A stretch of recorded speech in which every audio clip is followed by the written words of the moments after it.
Le harcèlement en milieu scolaire. J'en avais beaucoup entendu parler à la télé, sur Internet.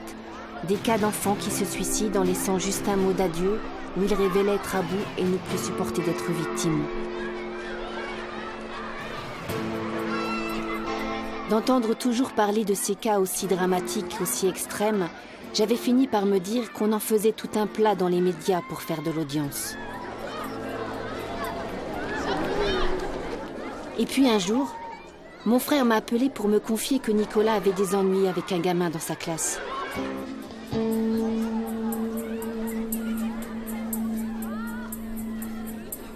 Nicolas, un soir, il rentre de l'école. Je sais pas ce qu'il avait. Enfin, sur le coup, j'ai pas su ce qu'il avait. Il boudeur, il va dans sa chambre, claque la porte. Le soir, il a pas voulu manger. Le lendemain, il veut pas aller à l'école. Là, on se demande ce qui se passe. Nicolas est venu me voir en me disant qu'il y avait un garçon à l'école qui l'emmerdait. Je n'ai pas vraiment prêté attention au début. Je me suis dit, faut quand même qu'ils fassent leur vie à l'école, qu'ils apprennent à vivre ensemble, quoi. Qu'est-ce qu'il y a? Ça va voir? Ok. Oh, papa. Donc j'ai fini par lui dire, écoute, faut pas te laisser faire. Si le gamin t'insulte, tu dis rien, mais s'il commence à te pousser ou à te taper, bah, tu lui en mets une et puis c'est tout, il reviendra pas, quoi. 2-3 jours après, il m'en a reparlé un peu, puis après ça s'est calmé. Et en fait, on n'en entendait plus trop parler jusqu'à ce que je me rende compte que les notes étaient quand même un peu merdiques, où j'ai essayé de fouiller un peu, savoir ce qui se passait, quoi. J'ai appris en le questionnant, quoi, un peu un interrogatoire forcé. En fait, il y avait un petit gars dans l'école, là, un petit caïd qui l'emmerdait en permanence, quoi.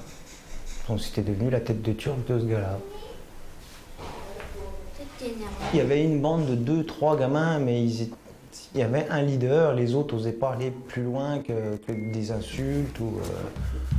Ils se sentaient des caïds et ils foutaient le bordel dans toute la classe. Oui, des cailloux, des coups de pied, des croche-pieds, des petits coups. C'était du grand n'importe quoi. Ça va pas que tu dis ça, c'est pas vrai. C'est vrai, c'est pas ce que tu dis. Ah si. Nicolas, il détaille beaucoup les choses, il va tout expliquer de A à Z, ça prendra 1 heure pour expliquer comment mettre un truc dans le frigo, quoi. Là, non, c'était très, très évasif. Il a même fait comme si c'était jamais arrivé. Tu veux de l'eau qui pique ou de l'eau normale? Bon, Arthur, arrête de faire le clown là. T'as mal aux yeux, mais à mon avis, ça protège pas tes yeux. Hein. Non. Quand j'étais en 6e, vers la fin d'année, ou plutôt milieu d'année,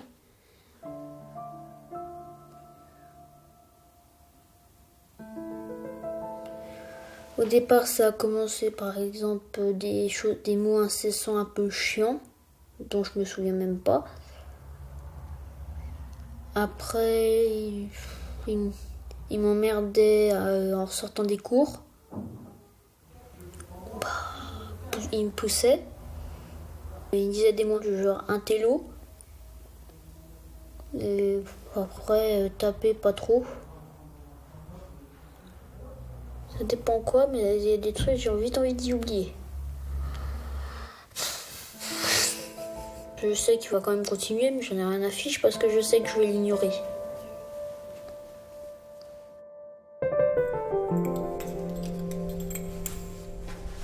Difficile de savoir, d'imaginer même ce qui pouvait se passer dans sa vie de collégien. Est-ce qu'il continuait d'être harcelé ou pas ?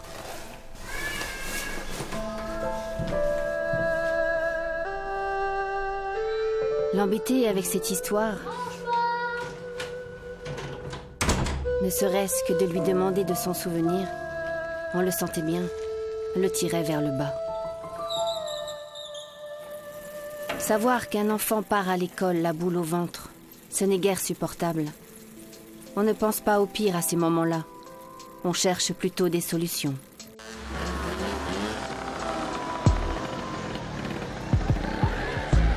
Alors voilà, je suis allée dans un autre collège, un collège moyen en Bourgogne, qui ressemble à celui de Nicolas, pour essayer de comprendre comment ça se passe entre enfants. comment ils vivent ensemble, avec chacun sa personnalité et sa propre histoire familiale. Pour entendre des adolescents et ce qu'ils ont à nous révéler sur les violences en milieu scolaire et aussi, peut-être, pour rencontrer des victimes qui voudraient bien faire des confidences. J'avais espoir, grâce à eux, de pouvoir décortiquer ce processus de harcèlement. Bien évidemment, je ne veux rien entendre. Écrire autrement à l'aide d'une puissance de 10 la valeur de la célérité de la lumière. 2 fois 2 fois 2. Mais non, Répète. Je pense que dans ma classe, il y a une victime.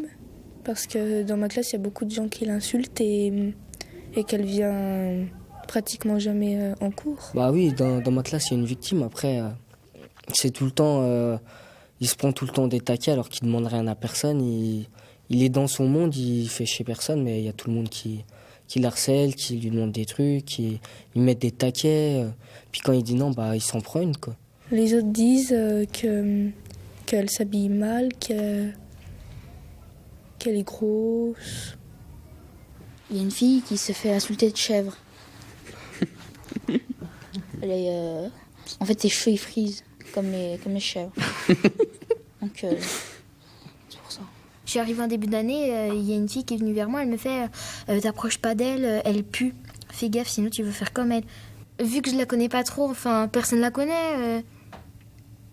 C'est limite si on sait sa couleur préférée. Mais elles sont pas mauvais. C'est des gens qui ont inventé ça. Elles sont pas mauvaises. Bah oui, mais non, on sent rien. À côté d'elle, non. C'est une être humaine comme nous. Enfin, je sais pas moi, ça se fait pas quoi. Quand les collégiens ont commencé à me parler de ces victimes qui subissent des discriminations répétées, il m'est apparu évident que le harcèlement faisait partie de leur quotidien et qu'ils s'en rendaient compte. Mais comment perçoivent-ils ce phénomène ? Alors je leur ai proposé de participer à un atelier vidéo, d'écrire et de jouer eux-mêmes des scénarios. Des scénarios sur le thème du harcèlement entre élèves, en s'inspirant de leur vie de tous les jours.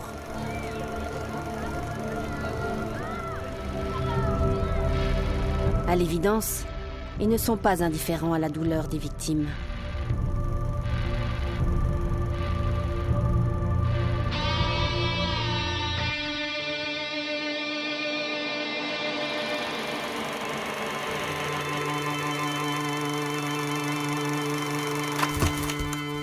Une victime d'un harcèlement, elle peut être triste, malheureuse. Elle n'a plus envie d'aller en cours parce que à chaque fois des gens l'insultent ou se moquent d'elle et elle a plus envie, elle travaille mal, puis elle peut pas en parler à ses parents et elle reste enfermée sur elle-même.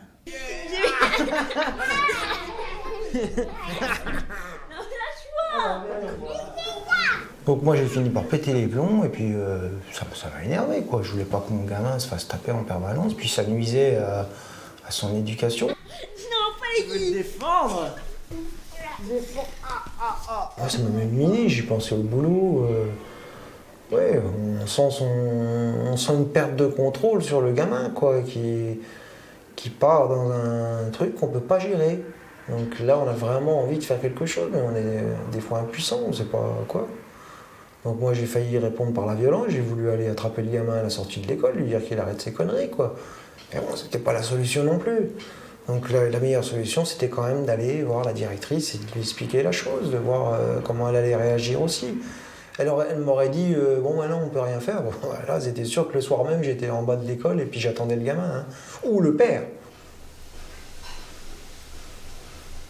On réagit pas tous pareil. Le mec qui rentre du boulot, il est fatigué, il sait que son gamin il se fait taper par un autre. Ça va pas durer longtemps, c'est pas possible. Donc j'ai été voir la directrice directement.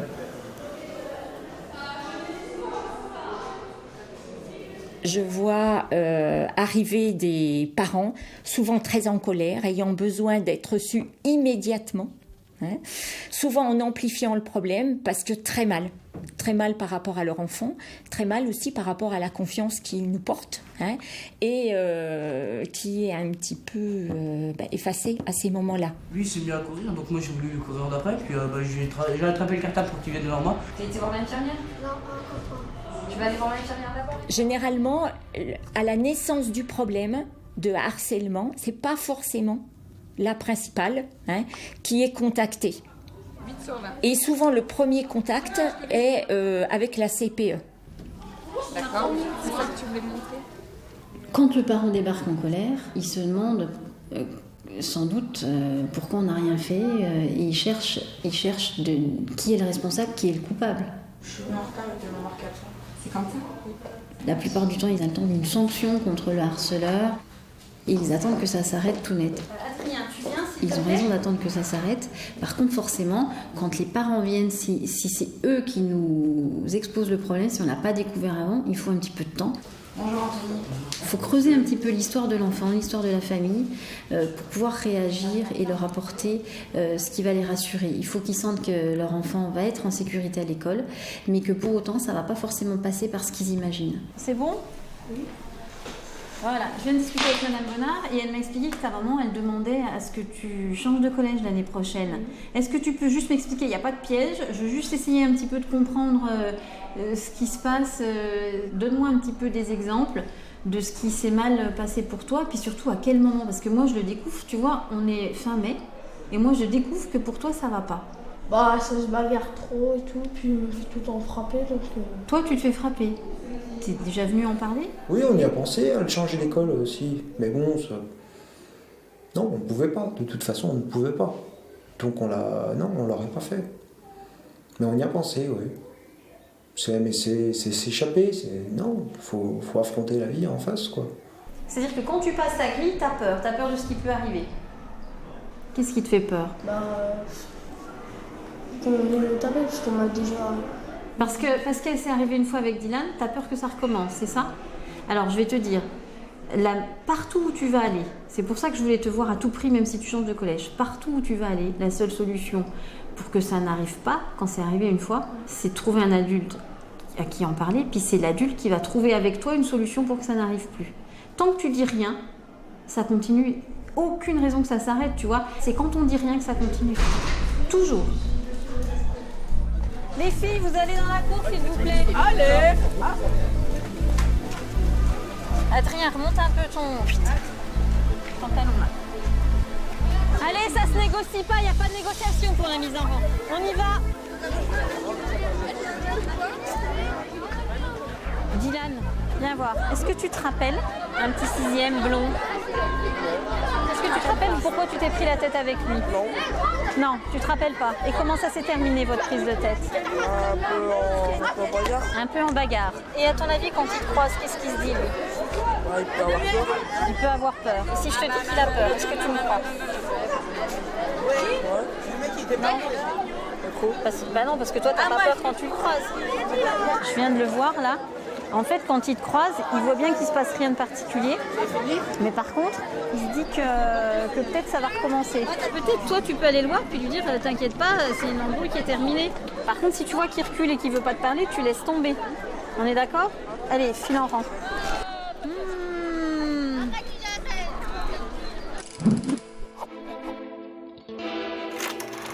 Oh, ils arrivent. Ils sont combien? À qui là? Ils sont 4, il y a Robert, Jacques, Steven et Eric. Vas-y. Oh, puis l'autre, toi, c'est une mameuse de sale pute là. Ta gueule, fond. Oh, toi, c'est une mameuse. Allez, fille, ça va.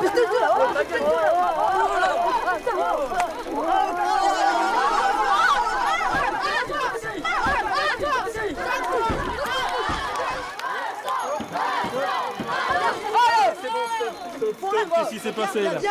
Hein, c'est quoi? Allez, écartez-vous, on y va. Allez.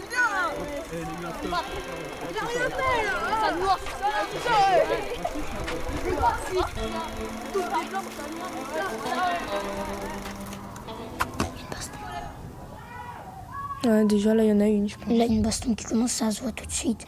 Parce que dès qu'il y a une baston, tout le monde dit wow. Et bah, t'entends les cris de partout. Ils crient le nom de la personne qu'ils veulent voir gagner, en fait. Et puis après, ils sont tous autour en rond et puis ils voient les gens se battre. Et celle qui perd, bah, ils la laissent comme ça, puis ils s'en foutent. Enfin... Et des fois, quand il y a des potes qui savent que son pote qui se fait frapper, bah, ils rentrent dedans, ils tapent l'autre à deux. Et puis après, l'autre, quand il voit qu'il y en a deux qui le tapent, bah, ils reviennent. Et encore l'autre, ils reviennent et tout. Puis après, bah, ça fait baston général, quoi. La bagarre. Vécu ou fantasmé, beaucoup de collégiens la redoutent. Je repense à Nicolas et cette menace d'être bastonné qui trotte encore dans sa tête. S'il te cherche et que tu leur réponds, bah ça dépend s'il est de bonne humeur ou pas. Parce que si tu lui réponds pas, des fois généralement ils viennent et ils veulent te taper ou des choses comme ça. Sinon les autres, bah on les ignore.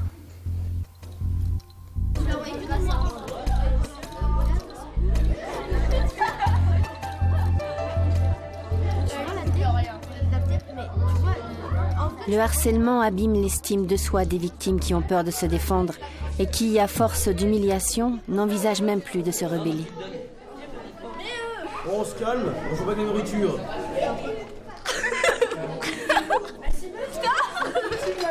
Un jour, j'étais victime et il y a un garçon dans ma classe qui arrêtait pas de m'embêter. Puis à la rentrée, ils appelaient les noms. Puis du moment où j'ai entendu son nom, j'ai fait « Ah, il est dans ma classe, je fais comment ça va se passer? Est-ce qu'on va se battre? Est-ce qu'il va m'insulter ?» Il y a un jour où on s'est battu, donc j'en ai parlé à mes parents. Mes parents, je savais pas, j'étais à la récré, ils se sont déplacés. Ils en ont parlé, ça a persisté beaucoup. Au bout d'1 mois seulement, ça s'est réglé. Donc là, ça commence à se calmer, mais il y a souvent des insultes ou des baisse les yeux. Du coup, quand ils me poussent, je dis rien. En fait, je me laisse faire et le jour où ça a vraiment commencé à peser sur les épaules, là, c'est le jour où je vais vraiment aller tout dire.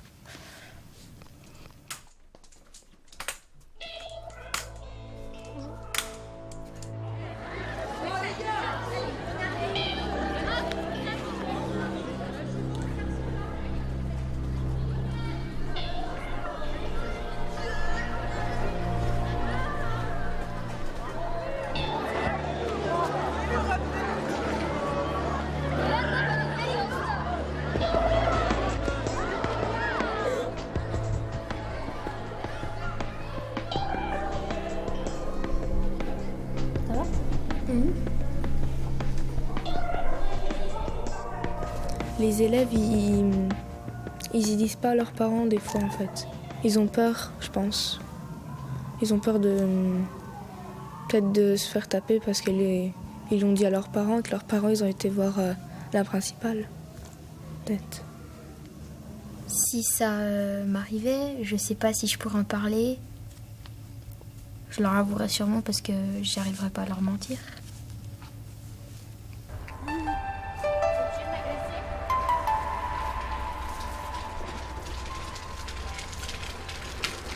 Les parents sont souvent pas au courant de ce qui se passe à l'école. C'est la vie sauvage, l'école, si les profs ils mettent pas les pieds dedans, quoi.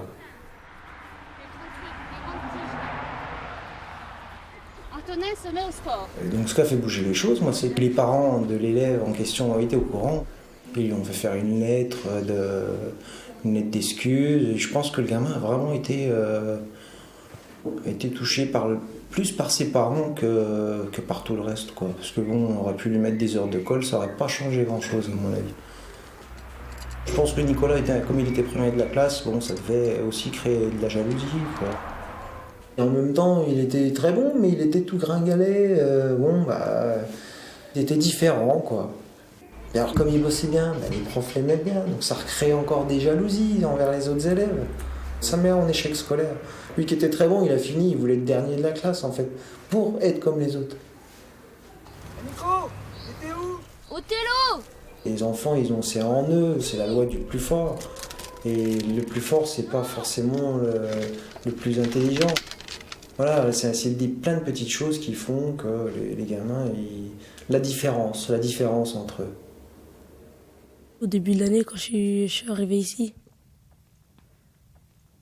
on m'a insulté de noir. Trop de boutons. Trop qui se la pète. Trop marocaine. Des différences physiques, mentales. Trop naze. Petit, grand. Trop grandes oreilles. Trop je te vois pas. Maigre, obèse. Trop de gel. Les victimes, ils ont honte d'eux parce que l'agresseur, il a pris, par exemple, cette personne-là au lieu d'une autre personne. Trop mal habillée. Les victimes comprennent pas pourquoi c'est eux, pourquoi c'est pas les autres. Voilà, elles ont honte d'être choisies par tout le monde parce que elles se disent pourquoi moi ? Qu'est-ce que j'ai de plus ou moins que les autres ? Trop à gauche. Trop blonde. Trop blanche. Trop gros appareil dentaire. Trop je t'aime pas. Trop je t'aime bien. Trop relou. Trop de boutons. Trop mal coiffée. Trop bête. Trop conne. Trop de poils noirs. Trop rare. Trop d'oreilles décollées. Trop mal habillée. Trop grand sourire. Trop naze. Trop gentil. Trop je t'aime bien. Trop méchant. Trop naze. Trop. D'un côté, c'est bien d'être différent pour avoir ta petite personnalité à toi. Et d'un côté, c'est bien d'être comme tout le monde pour qu'on voie que t'es pas différent des autres par rapport à ta couleur ou tes origines. Et oui, c'est important d'être comme tout le monde.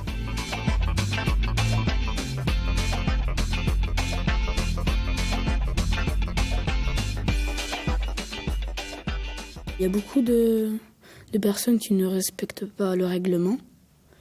Il y en a qui insultent les personnes, qui font des choses aux personnes, qui les obligent. Les victimes ne veulent pas, mais les agresseurs ils le font quand même.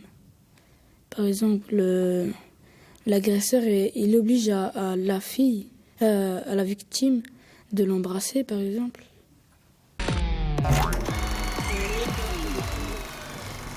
Oh putain, c'est elle.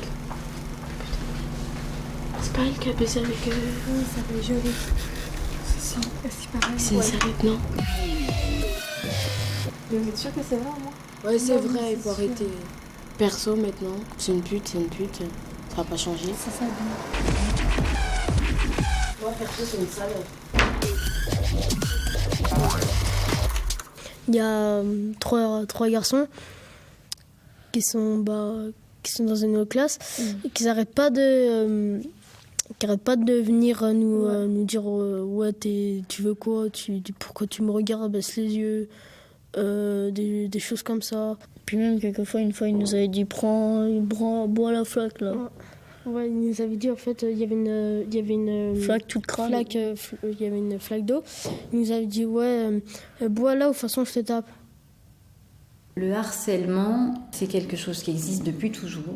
C'est quelque chose qui, je pense, qui est palpable au quotidien dans les établissements. Et c'est sur ce harcèlement-là, je vais piquer une trousse, je vais faire tomber un truc en passant en allant au tableau, je vais mettre une tape pendant que l'autre monte et qu'il ne me voit pas et qu'il ne sait pas que c'est moi. Nous, dans les établissements scolaires, c'est cette forme de harcèlement-là qu'on doit travailler et qu'on doit faire évoluer.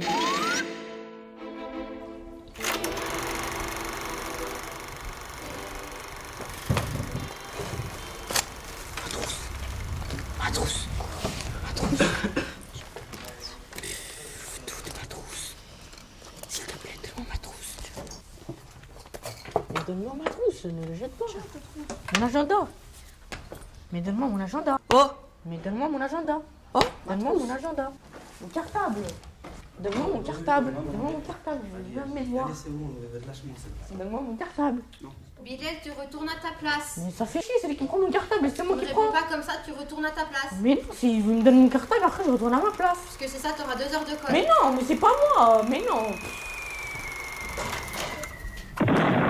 Ça fait des années et des années que le nombre de harcelés est le même. 4-5 semaines, sans fiche. Maintenant, le harcèlement qui va loin, où on est sur des tentatives de suicide, où bien sûr qu'il existe, mais et bien sûr que quand du coup un seul cas comme ça fait partie du quotidien, c'est dramatique. Donc on est bien d'accord que... C'est normal que ça prenne des proportions, ça doit pas arriver. Tu sors d'où là, Tom? Mais malgré tout, le travail qu'on doit mener sur le harcèlement, c'est pas avec ces cas-là en tête. Le harcèlement, il se travaille au quotidien. Il faut marteler l'importance du respect, l'importance de la cohabitation. Voilà, c'est ça notre travail. Il m'a insulté, puis du coup, après, il m'a poussé par terre, et du coup, après, il a voulu qu'on se batte.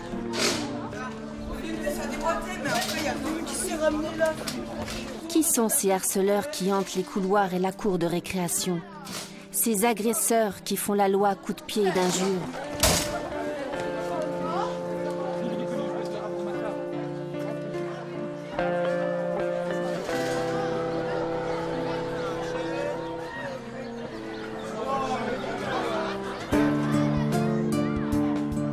Comment un individu, de surcroît un adolescent, peut-il en arriver à faire du mal aux autres ?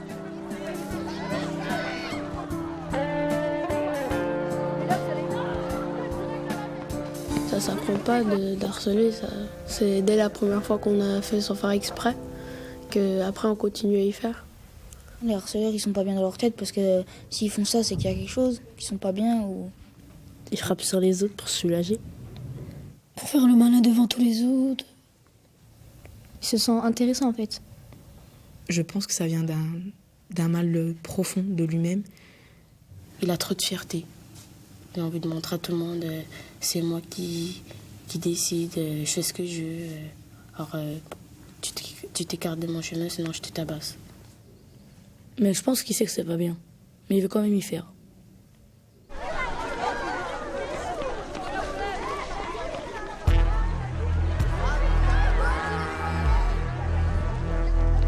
Personnalité bien sombre que celle du harceleur. J'ai pensé que des scientifiques pourraient m'éclairer sur ces comportements. Et j'ai trouvé au CNRS des chercheurs qui en mesurent la dimension psychosociale. Le harceleur a effectivement des difficultés au niveau de la reconnaissance des transgressions morales. Donc c'est des personnes qui vont dire que c'est pas si grave que ça, que comparé à autre chose, c'est rien du tout. Donc c'est des personnes qui vont blâmer la victime de violence, qui vont dire que c'est de sa faute si la personne est victime de violence.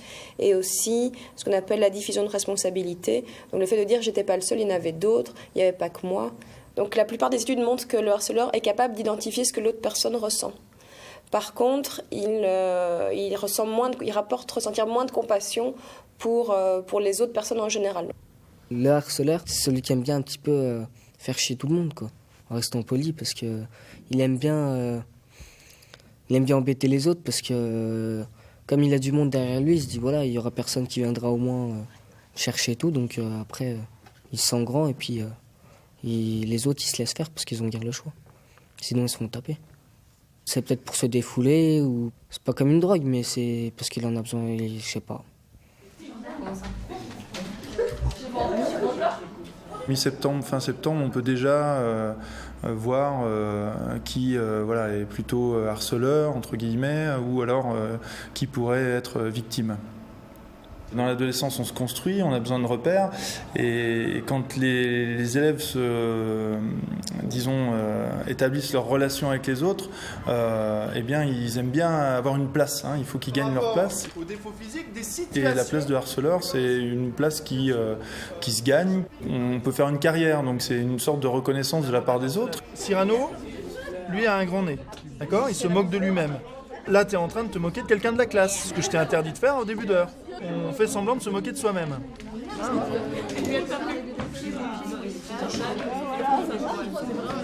Je pense qu'il y a vraiment un côté égocentrique chez le harceleur qui va faire en sorte qu'il veut devenir la star, et puis la star, c'est plus le cours de français, c'est plus le cours de maths, on n'est plus là pour apprendre, mais on est là pour m'écouter ou regarder ce que j'ai fait à l'autre et regarder ce que je lui ai dit, et voilà, j'ai prouvé que j'étais courageux. Puis en plus que le professeur n'ait plus la main sur le cours, c'est encore mieux, quoi.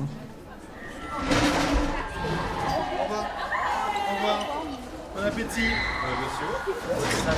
Au revoir, merci. Au revoir. Bon appétit, au revoir, merci. Au revoir, bon appétit. Au revoir. Bonjour. Bonjour. Bonjour. Bonjour. J'étais devenue harceleur moi-même. Je le faisais parce que je voyais que les autres ils s'intéressaient à moi, ils m'aimaient. En fait, je cherchais que les gens ils me regardent. J'étais très forte parce que j'étais avec mon groupe.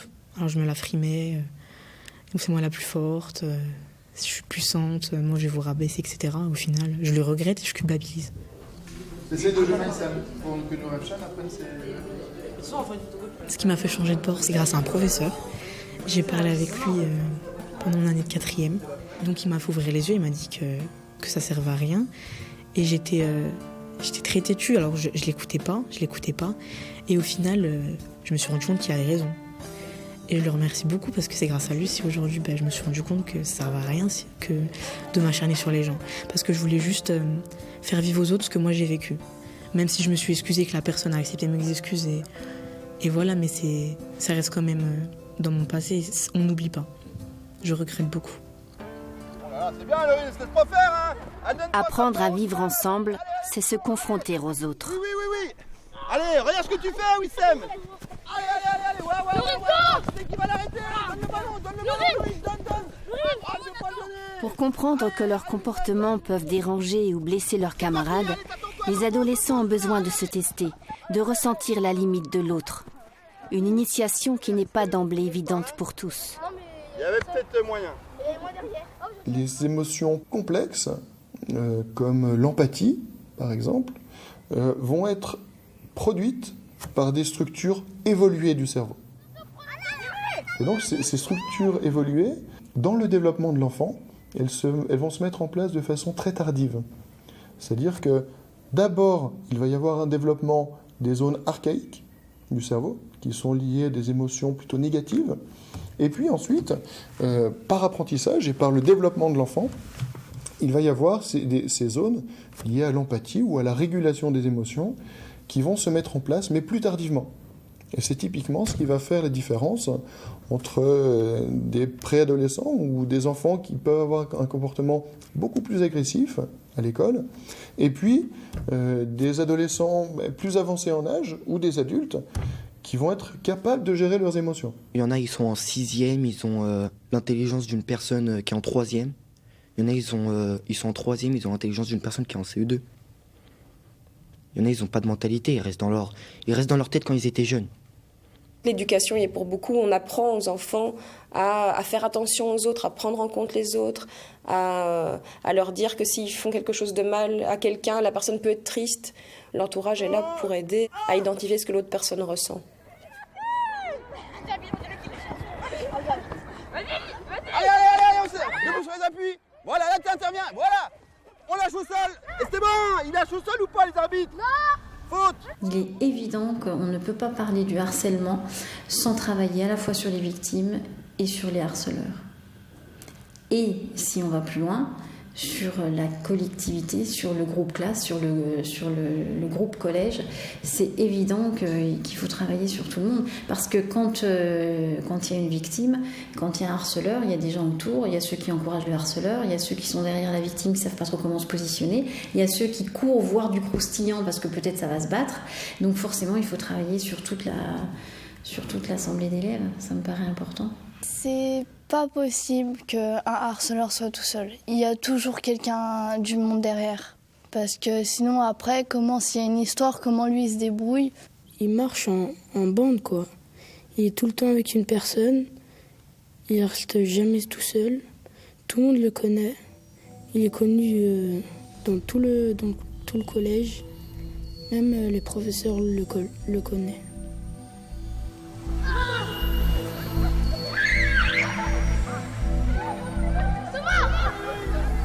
Fanfaron de classe ou chef de bande, forte personnalité ou adolescent encore immature, comment se fait-il alors que ces harceleurs arrivent à prendre le pouvoir sur leurs camarades?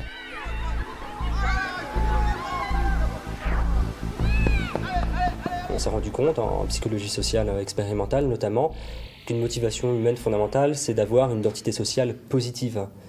Et cette identité sociale positive, on n'y a accès que si on peut intégrer un groupe qui est valorisé socialement. Donc on va être motivé à rechercher dans notre espace social un groupe qui est valorisé socialement, à l'intégrer, à se faire accepter et du coup après à pérenniser notre appartenance à ce groupe. C'est important d'avoir un groupe de potes parce que quand on a besoin d'eux, ils sont là. Quand on est tout seul, tout le monde peut venir racketter, frapper, tout ça. Quand on arrive au collège, en 6e, faut montrer qu'on est fort. Montrer faut pas se laisser marcher sur les pieds. Voilà. Pour endurcir quelqu'un, il faut en fait tout le temps taper sur une partie du corps ou de la tête pour bien que les bras qu'il a plus mal en fait. C'est ce qu'il fait mon frère. Chaque jour, tu mets une bonne dizaine de droites dans l'épaule. Et puis après, il va plus rien sentir. Il y en a, ils ont de gros caractères, mais eux, c'est quand ils sont tous ensemble. Quand ils sont en groupe, ils se sentent plus forts. On va adopter les mêmes gestes les mêmes façons de parler, les mêmes langages.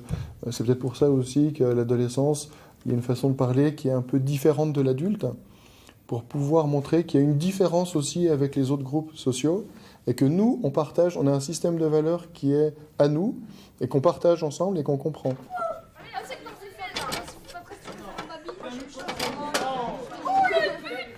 Pour entrer dans un groupe, il ne faut pas aller vers des gens trop différents. Parce que si tu vas vers des gens trop différents, ils t'ignoreront un peu. Pour eux, tu seras un peu l'intrus. Ils diront, pars, on ne veut pas de toi. Il y a des gens qui essayent de se trouver des potes, entre guillemets. Et après, ils achètent leurs potes. Je connais des gens, ils achètent leurs affaires, ils les prêtent à leurs potes avant de les mettre eux. Si tu fumes pas, si t'as pas un copain, pardon de le dire, si t'as jamais baisé, t'es pas une personne en fait. Il faudrait prouver à tout le monde que t'as déjà fait toutes ces choses pour exister. Pour être populaire, si on veut dire.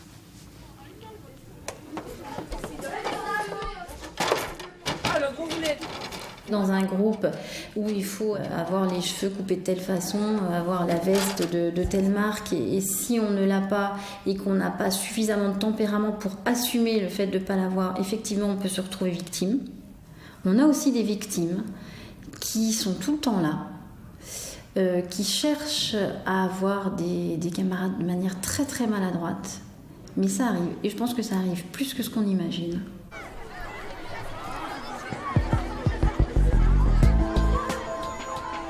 Parce que le harceleur prend le pouvoir sur des camarades qui le suivent et l'imitent, pour être populaire ou simplement pour ne pas avoir d'ennui avec lui, la victime est ainsi confrontée à des groupes d'élèves harceleurs, souvent sa classe entière.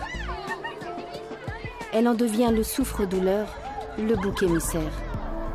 Le harceleur qui va désigner une victime au sein de son propre groupe, soit le groupe se porte mal, il a besoin d'augmenter sa cohésion. Donc là, on aura le fameux effet brebis galeuse. Voilà, on va désigner un individu qu'on va stigmatiser, exclure, et ça va renforcer le groupe. Ou alors le harceleur est affaibli et va essayer de trouver des stratégies pour retrouver une légitimité au sein de son groupe.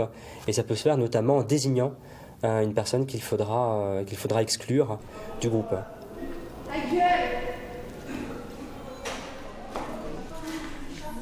On va dire qu'avant, j'en faisais partie des victimes. Au jour d'aujourd'hui, je suis ami avec beaucoup, on va dire pas d'harceleurs, mais ceux qui aiment bien faire chier. Donc, comme je les connais vraiment bien, j'essaye de calmer un petit peu le jeu, mais c'est vrai que des fois, c'est pas facile parce que t'es ami avec eux et si tu dis quelque chose et que t'es pas d'accord avec eux, c'est tout le groupe qui se met contre toi. Et comme t'es déjà passé par là, t'as pas envie d'y retourner. Donc, c'est vrai que le matin, tu passes le portail et tu te dis aujourd'hui, est-ce que ça va le faire ou pas? Je m'en suis sorti parce que j'ai mis du temps déjà à m'en sortir. Donc une fois que je suis sorti de là, c'était mieux quoi. Après, c'est pas que si je les plains les autres, mais au bout d'un moment, si tu arrives en 6e et que tu te fais harceler jusqu'à la 3e, et au bout d'un moment, il faut dire stop quoi. Parce que tu passes pour une victime, à ce compte-là, tu as 500 personnes qui viennent vers toi tous les jours en te mettant des taquets, donc c'est pas appréciable. C'est pas comme ça que tu vas aimer d'aller à l'école, quoi.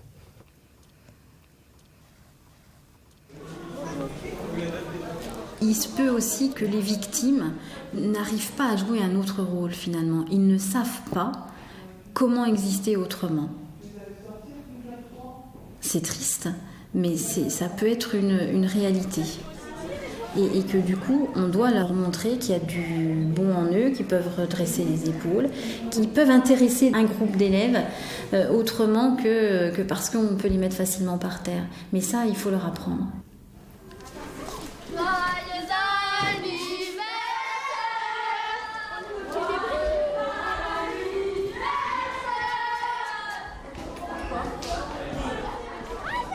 Un scénario des élèves m'avait interpellée et je n'en avais pas immédiatement compris le sens. Quand les victimes répondent par la violence.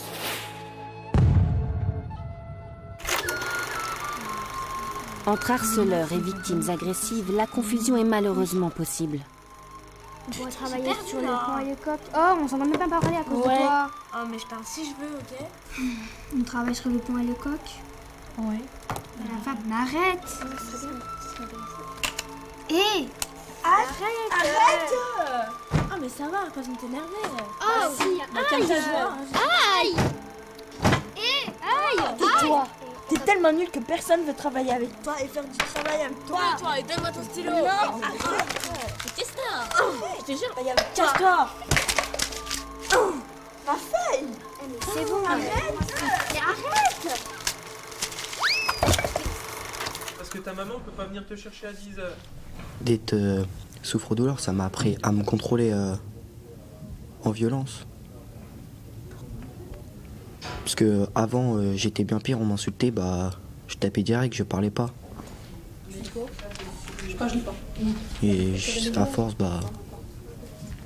j'ai réussi à me maîtriser. Lucas, 4 pieds.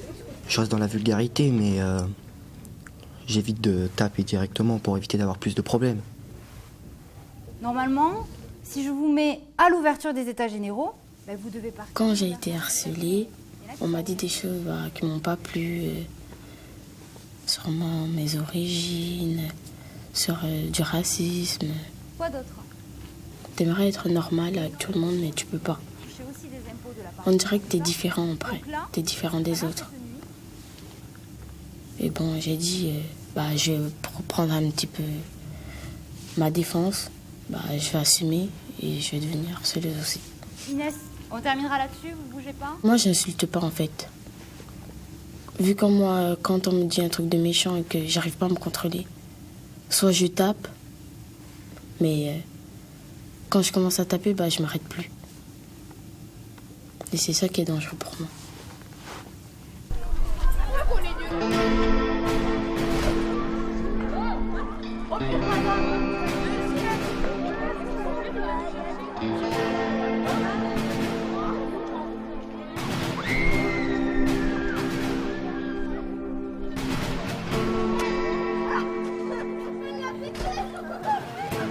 Socialement, il est très mal vu de dénoncer une injustice subie.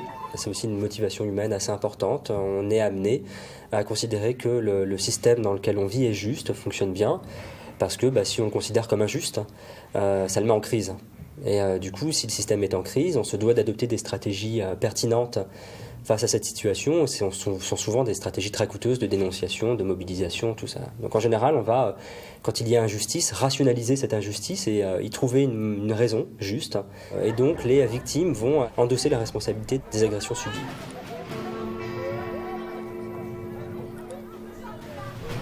En gros, ça veut dire, si je me fais agresser, j'ai deux types d'explications possibles.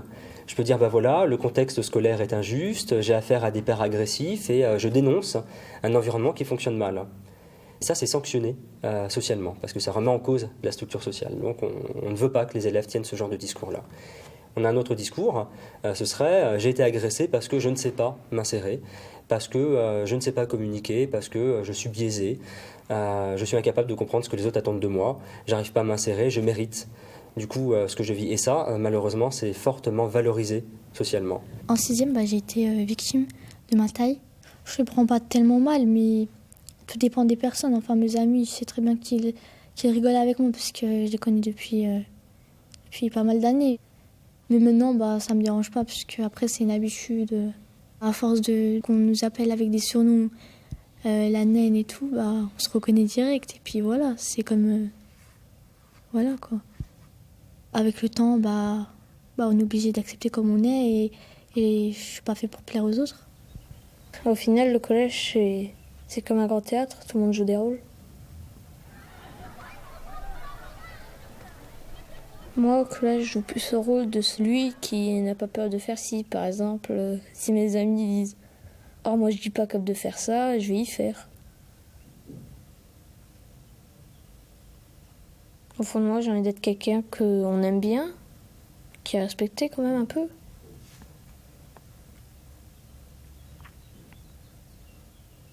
Avec qui on aimerait bien devenir amis.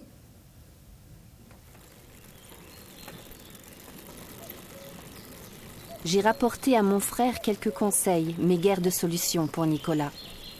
Rester attentif à ses résultats scolaires, lui inspirer assez confiance pour laisser la porte ouverte à ses confidences. Jusqu'où cette histoire assombrit-elle sa vie? On se pose encore la question. Nicolas, il est heureux, oui, quand il est avec ses copains préférés, quand il n'est pas à l'école. Il est heureux quand il n'est pas à l'école. C'est un enfant qui est très épanoui, très intelligent, mais dès qu'il va à l'école, ben voilà, ça y est, ça coince, quoi. Là, même encore maintenant, c'est pas fini, quoi. Bon, peut-être que ça se fera avec le temps, je sais pas. Peut-être qu'on peut arriver à la longue à oublier et à en tirer un apprentissage. Mais là, actuellement, si on en parle, c'est le tirer vers le bas. On ne peut pas vivre avec une peur, donc il va s'habituer, c'est obligé.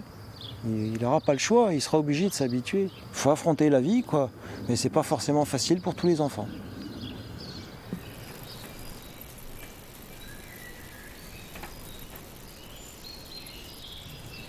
La place de l'école dans tout ça, moi, c'est leur responsabilité. Nous, on leur fait confiance, on leur laisse nos enfants et il faut qu'ils en prennent soin. On ne peut pas surveiller nos gamins quand ils sont là-bas. On peut leur donner des plans de base à la maison de ce qu'il faut faire et pas faire à l'école. Mais on ne peut pas surveiller nos enfants et on ne sait pas ce qui se passe.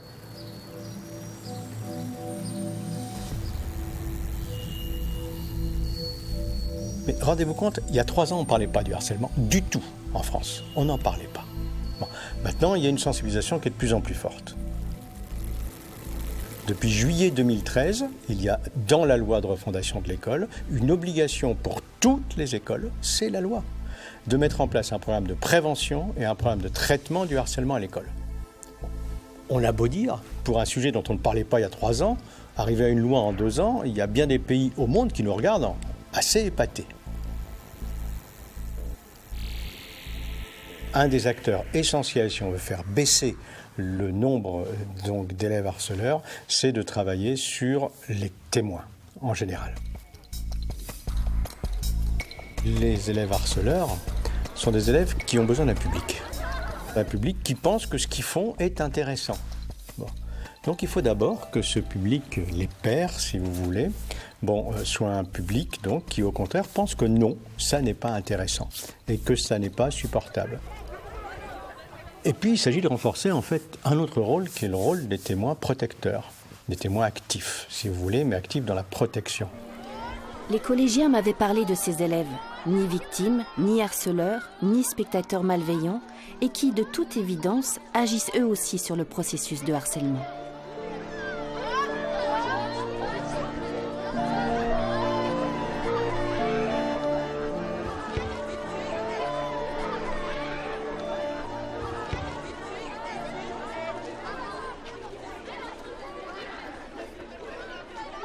Il y a des protecteurs dans la cour de récré, mais après on les connaît pas tous. Des protecteurs, j'en vois de temps en temps, mais je connais pas leur nom. Par exemple, qui aiment bien aider ceux qui sont embêtés. Quand il y a un souci, on les appelle, ils sont là pour régler le problème, sans forcément utiliser la violence, avec de la parole, gentiment, calmement. Juste équilibre à une nature humaine bien surprenante.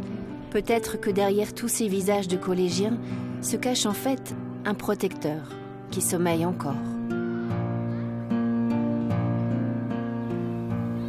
Je fais protectrice de tout le collège.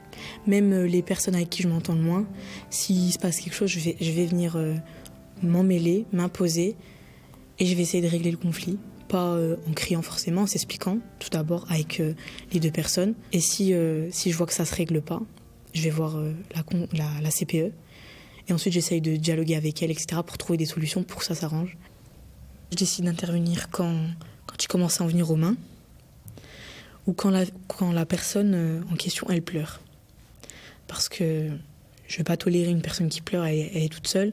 Souvent, les gens, ils en rajoutent autour. Les spectateurs, ils en rajoutent. Ils disent, au lieu de les séparer, ils leur disent, allez, continuez. Ça, moi, je peux pas tolérer ça. Moi, je fais ça en solitaire. Je veux que personne s'en mêle, c'est mon, entre guillemets, rôle. Personne a besoin de m'assister. C'est pas pour qu'on dise moi c'est Linda qui a réglé le problème, c'est moi je veux m'occuper de ça parce que j'ai souvent les bonnes paroles pour leur dire d'arrêter que mes amis n'ont pas.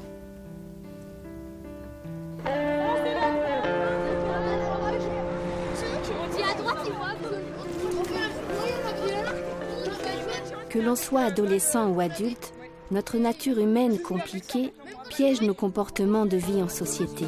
Et le harcèlement en est une conséquence.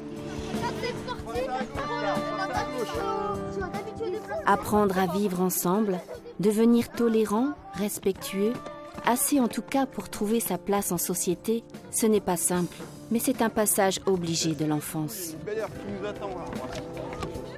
École, parents, c'est à nous, adultes, de leur donner les moyens de cet apprentissage. Au harceleur, maman, je lui dirais d'arrêter. Que si c'était lui, il serait pas content. On n'est pas à la place de la personne à qui on fait du mal et on ne sait pas ce qui se passe dans sa tête et ce qu'elle peut faire. Et avant de culpabiliser, il vaut mieux arrêter maintenant. On n'a pas que ça à faire de toute sa vie de s'acharner sur des victimes qui ne nous ont rien demandé surtout. La violence ne sert à rien.